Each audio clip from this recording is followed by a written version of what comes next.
Hello বন্ধুরা, আজ সকালবেলা ঘোষ দাদু দুধ দিয়ে চলে যাওয়ার পরে ঠাকুমা বললো যা দুধগুলো দিয়ে আসতে। তা দুধ দিয়ে চলে এলাম। এই যে এই কাকিরা 1 পোয়া নেয়, আর ওই পাশের কাকিটাও 1 পোয়া নেয়, দেওয়া হয়ে গেছে। এবারে সোজা চলে যাচ্ছি একটা দাদুর বাড়ি। ওই দাদু তারা 3 পোয়া দুধ নেয়।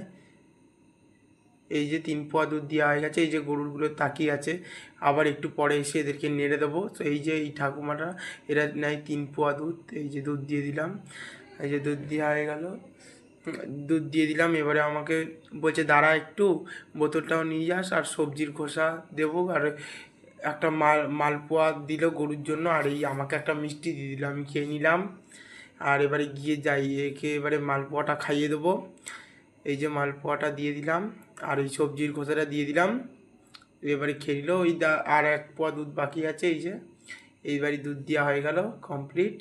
আবার দেখা হচ্ছে পরের ভিডিওয়।